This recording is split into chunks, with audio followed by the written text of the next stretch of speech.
أعوذ بالله من الشيطان الرجيم. بسم الله الرحمن الرحيم. تبارك الذي جعل في السماء بروجا وجعل فيها سراجا وقمرا منيرا، وهو الذي جعل الليل والنهار خلفة لمن أراد أن يذكر أو أراد شكورا. وعباد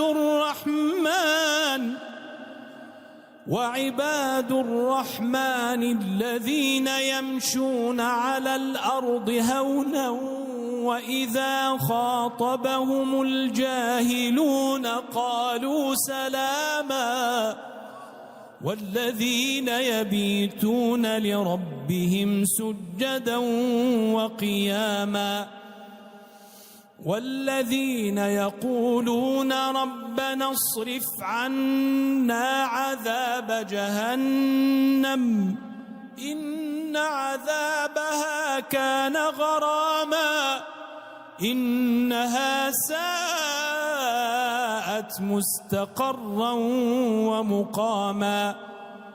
والذين إذا أنفقوا لم يسرفوا ولم يقتروا وكان بين ذلك قواما. والذين لا يدعون مع الله إلها آخر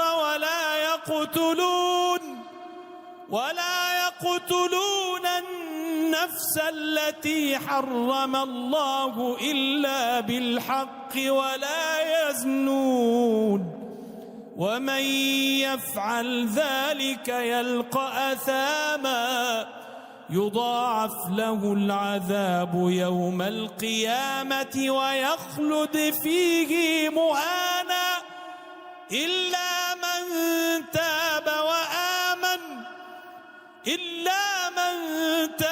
وآمن وعمل عملا صالحا فأولئك يبدل الله سيئاتهم حسنات وكان الله غفورا رحيما. ومن تاب وعمل صالحا فإنه يتوب إلى الله متابا. والذين لا يشهدون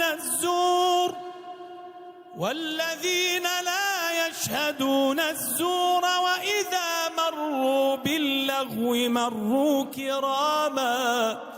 والذين إذا ذكروا بآيات ربهم لم يخروا عليها صما وعميانا.